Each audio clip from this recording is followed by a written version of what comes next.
E dito que ele organizou esse conhecimento inicial, que não tinha mais como ir para trás, né? Ele organizou o ponto de partida. Então existem regras absolutas na matemática, que é esse ponto inicial. Sim. Dito isso,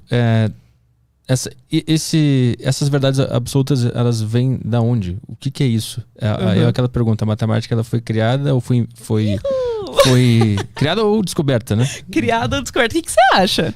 Eu falei pro Guizoli que eu acho que ela foi descoberta. Você acha por quê? Conta pra mim, Arthur. Obrigado. Não sei, porque parece que ela já estava aí e o cara acessou aquela ideia que já existia. A gente até tinha conversado, eu e o Guizoli aqui, ele deu o exemplo da roda. Ele perguntou, tu acha que a roda foi inventada ou descoberta? Pra mim ela foi descoberta, ela já existia como potencial. Ela já existia como possibilidade no mundo das ideias. E o ser humano descobriu. Pra mim, eu acho... É que eu vi aquele documentário na Netflix que fala sobre o número pi. Já viu? Sei. E aí eu vi aquilo e pensei, bom, então a matemática ela simplesmente foi descoberta. A gente entendeu que ela existe. O Guizoli e você estão no mesmo time? Eu acho que... Não, ele disse que ele é do criada. Ele acredita que o ser humano criou. Olha só. Tô desatualizada com os papos com o Guizoli. Eu preciso conversar mais com ele sobre isso. Mas ele não foi tão enfático assim. Ele tava meio que em dúvida. Meio que em dúvida. Acho que o principal é dizer, gente, é igual futebol isso aí, né? Ninguém tem uma resposta certa. É tipo, torce pro time que você quiser, da criada ou da descoberta. O importante é mais a discussão do que chegar numa resposta, né? Eu já fui muito do time descoberta. Assim, muito. Eu defendia demais a descoberta. Hoje eu acho que eu tô defendendo mais a criada. Mas se ela foi criada, a nossa realidade não é toda uma artificialidade, uma grande... uma coisa frágil. Então, eu entendo o seu ponto, mas você acha que se a gente tivesse uma outra realidade... Sei lá, eu acho que a natureza, por exemplo, é uma coisa muito esperta. Tipo, ela quer otimizar, ela quer fazer o jeito, por exemplo, o girassol, do melhor jeito para pegar o sol ali e os bichos, as abelhas, quer fazer certinho para poder otimizar o espaço para guardar o mel. Super show. Lógico, teve muita gente que morreu, né? Muito bicho que morreu antes de conseguir chegar nessas coisas, né? Mas eu acho que o que a gente cria pode, de fato, ter uma observação nessas coisas. Mas eu acho que a gente cria algo independente daquilo. A gente faz um modelo, a matemática é um modelo que está referenciado nesse lugar, sabe? Que está olhando a abelha, que está olhando o girassol, que está olhando o movimento dos astros, mas é só um modelo. E a matemática é um rolê à parte da natureza, assim. Tu acha que ela não está na natureza? É a forma que o ser humano interpreta a natureza. Eu acho que é o jeito que o nosso cérebro faz para organizar e compreender a natureza. Mas e aquela história do número pi, que aparece em todos os lugares possíveis? Isso não mostra que tem alguma coisa por trás? Eu acho que isso mostra como a gente procura padrão em tudo. Eu acho que isso conta mais sobre a gente do que sobre a matemática, sabe? Então eu acho que, por exemplo, tem muito isso com o número de ouro também. O que é esse? Que é... O número de ouro é basicamente um número que é encontrado em vários locais. As pessoas tentam achar esse número em todos os lugares. Então, por exemplo, será que se eu dividir a largura do outdoor pela altura do outdoor, eu vou encontrar? Vai. Será que se eu dividir a largura do meu cartão de crédito pela altura do meu cartão de crédito, eu vou encontrar o número de ouro? Vai. E se eu dividir a altura da minha cabeça pela altura do meu queixo até o nariz? Tem um tanto de gente que vai atrás desse número de ouro em vários lugares, sabe? Porque dizem que, inclusive, quem estuda publicidade e propaganda usa muito, né? O Fibonacci, que tá super relacionado para poder criar logos, criar um monte de coisa. Mas eu acho que isso é muito mais uma procura nossa de encontrar uma explicação e um padrão em cima das coisas. Eles estão aí em vários lugares do jeito que a gente descobriu matemática, sabe? Mas eu acho que também é muito sobre a matemática, sobre a natureza ter esses padrões entre ela para ser o mais otimizado, o melhor, que melhor funciona e tal. Então eu sou muito mais do time criada hoje do que do time descoberto. Mas quando tu acreditava que ela tinha sido descoberta, qual era o argumento? Tinha a ver com Deus? Não tinha a ver com Deus. Era muito sobre achar que essa matemática ia existir independente da gente, sabe? Hoje eu acredito muito mais que a gente se pergunta coisas que já são independentes da natureza, sabe? Mas se a gente não existisse, isso aqui teria, sei lá, 50 centímetros, 60, não sei quanto tem. Se a gente não existisse para observar, continuaria tendo tantos centímetros, ou não? Continuaria tendo comprimento. Centímetro, não sei, porque, sei lá, a gente podia chamar isso daqui de qualquer coisa, sabe? Em medida de tamanho, sabe? Igual o americano chama em pés. Chama, Sim, né? seria... Tipo, a gente que cria essas coisas, esses nomes pra essas coisas. Ah, sim. Então, eu acho que o nome na verdade, que é o reflexo da realidade. Que aí já vira a linguagem, né, da matemática. Então, independentemente de a gente chamar de centímetro ou de qualquer outro barulho que a gente faz com a nossa boca, esse fato já existiria. Sim, aqui. existiria. Então, se a gente não tivesse aqui pra observar. Só que eu acho que a matemática em si não existiria, sabe? Porque eu vou tentar ir por um outro lado, assim.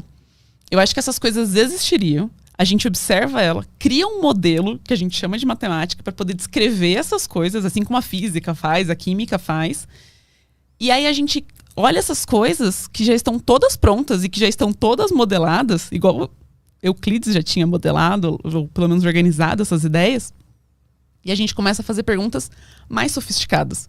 Perguntas que descolam disso aqui que a gente está observando, sabe? Porque quando a gente fala de pesquisadores em matemática, essas pessoas não estão mais preocupadas com a natureza, sabe? Muitas das perguntas que um doutorando, um pós-doutorando, um pesquisador em matemática vão fazer nos seus trabalhos, no seu dia a dia, você vai perguntar, por que você está fazendo isso? Ele vai falar, sei lá, só porque é muito divertido, entendeu? Não tem justificativa as coisas que a gente faz.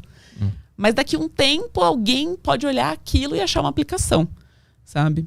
Por exemplo, para não ficar muito doido, se a gente for falar de criptografia, o primeiro... Tem vários tipos de você criptografar, esconder uma mensagem. Por exemplo, língua do P. Sabe? Fala tudo com P. Eu não consigo, eu não vou passar essa vergonha agora.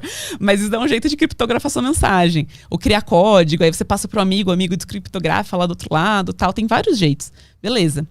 Só que um dos jeitos que a gente usa em vários dos lugares hoje com tecnologia é a criptografia que a gente faz a partir dos números primos.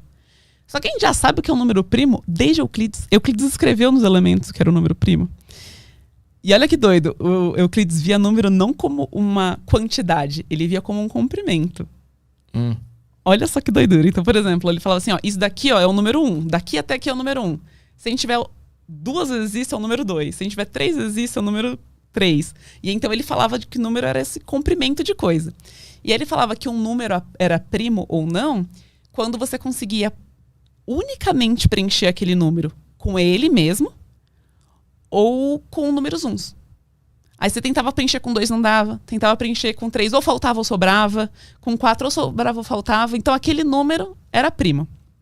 Então hoje a gente vê na escola, né? O 2, o 3, o 5, o 7, por aí vai. Então, só pra eu entender, o número 1, ele é a base de tudo. É. Tá, pra ele conseguir analisar essas... O 1 é o que manda em tudo. É o que manda. A partir do 1, tu entende os outros. Exatamente. Tá, e aí depois? Aí você vai preenchendo esses... Beleza, descobriu quem são os primos. A partir desse momento que... Ah, beleza, a gente chamou isso daqui de número primo, a gente começa a fazer a pergunta, tá, mas será que tem infinitos números primos? Lá em Euclides também. Ele já tinha uma forma de argumentar e falar, tem infinitos. A gente já sabe que tem infinitos. A gente consegue achar todos? Não. Tem uma fórmula para achar primo?